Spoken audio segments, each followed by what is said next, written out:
Hi everyone, today we are going to solve problems from exercise 1.1, sum number 1, 2, 3 and 4. The first problem is 0 a rational number? Can you write it in the form P by Q where P and Q are integers and Q not equal to 0?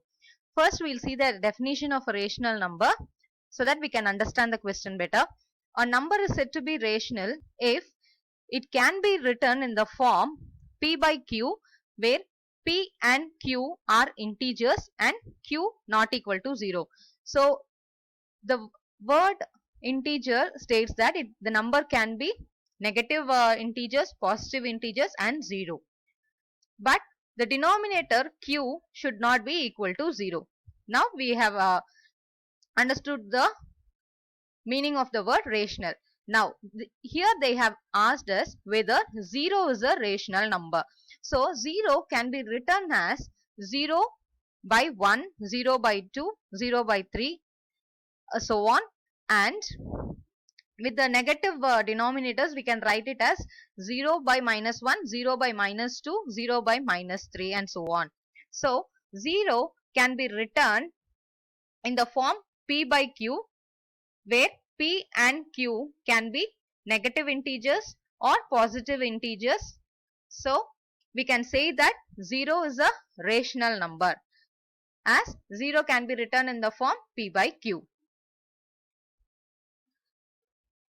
The second question is find 6 rational numbers between 3 and 4. Here we have to find 6 rational numbers between the number 3 and 4. Between any two numbers there are infinite rational numbers. We are going to find only 6 rational numbers. So to find 6 rational numbers we are going to add 1 to the 6. So it becomes 7. So we are going to find 7 numbers. We are going to multiply the numerator and denominator by 7. So to find 6 rational numbers, we are going to multiply both the numbers 3 and 4 with 7. 6 plus 1 is 7. So you are going to add 1 to the given number. If it is given as 5 here, you are going to find 6. Here it is given as 6. So we are adding 1 to it and we get 7. So if it is a rational number, it is of the form P by Q. We know that. So 3 we can write it as 3 divided by 1 and 4 we can write it as 4 divided by 1. And we are going to multiply the numerator and denominator by the 7. If we solve out, you will understand it better. 3 divided by 1. So given 3, we are writing it as in the form of P by Q form 3 by 1. 3 by 1 is 3 only. There is no difference in it. We are going to multiply 7 divided by 7. It gives us the answer 21 by 7. You should not cancel it. It should remain like this only as a fraction. And 4 by 1 into 7 by 7 is 28 by 7. Now we are going to find the rational numbers between these two numbers. So the rational numbers between these two numbers will be the rational numbers between 3 and 4. So the rational numbers between 21 by 7 and 28 by 7 is 22 by 7, 23 by 7, 24 by 7, 25 by 7, 26 by 7, 27 by 7. So we have found out the 6 rational numbers between 3 and 4.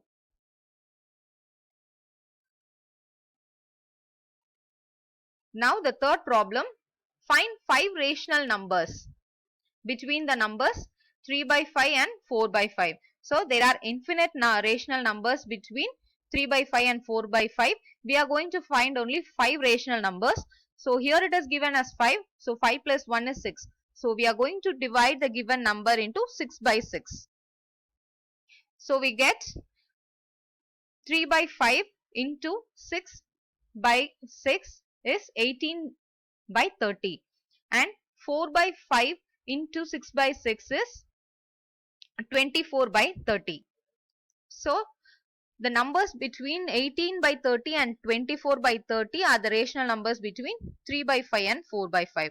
So the 5 rational numbers are 19 by 30, 20 by 30, 21 by 30, 22 by 30 and 23 by 30.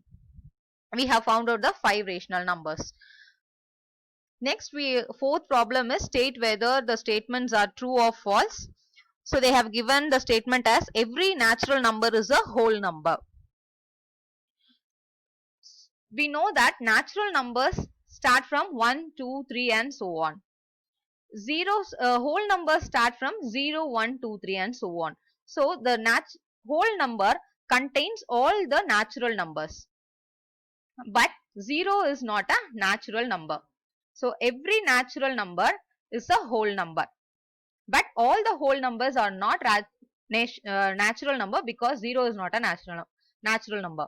So the given question statement here is every natural number is a whole number.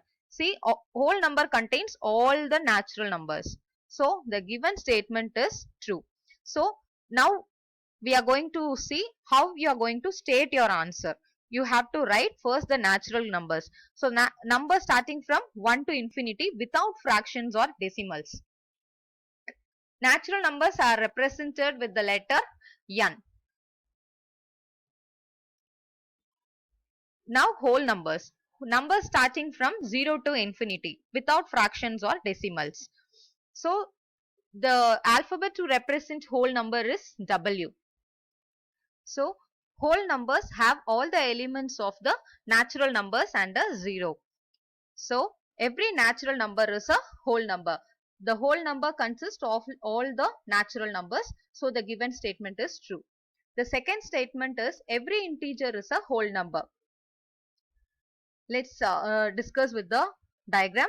Say every integer is a whole number. This is the statement they have given. So integers are negative numbers, 0 and the positive integers, positive numbers.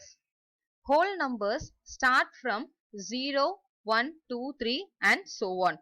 We can say that integers include all the whole numbers as well as the negative numbers also. But whole numbers, see you have it starting from 0, 1, 2, 3 only. There are no negative numbers. So every integer is not a whole number. So the given statement is false. Now we can write this as statements. Integers are set of numbers that contain positive, negative and 0. So the alphabet to represent integers is Z. So Z equals to -4, -2, 3 and so on, 0, 1, 2, 3, 4, so on. Now whole numbers, they are starting from 0 to infinity without fractions or decimals. So W equals to 0, 1, 2, 3 and so on. Hence we can say that integers include whole numbers as well as negative numbers. Therefore, every integer is not a whole number. Next statement is every rational number is a whole number. Rational numbers include any number that are positive integers, fraction, negative numbers, decimals and 0. Whole numbers start from 0, 1, 2 and 3. But whole numbers does not contain the fraction numbers or the decimal numbers. So the given statement is false. We'll write it as statements. So rational numbers, all numbers in the form P by Q where P and Q are integers and Q not equal to 0. So rational numbers are represented with the alphabet Q. So examples for this 0, 13 by 29, 2 and so on. Whole numbers are from 0 to infinity without fractions or decimals. See, rational numbers has fractional numbers, but whole numbers are without fractions or decimals. So that's why we are stating that this statement is false. So every rational number does not appear in the whole number series. Hence, the given statement is false. So every rational number are not whole numbers. We'll solve the next exercise, exercise 1.2 in our next video.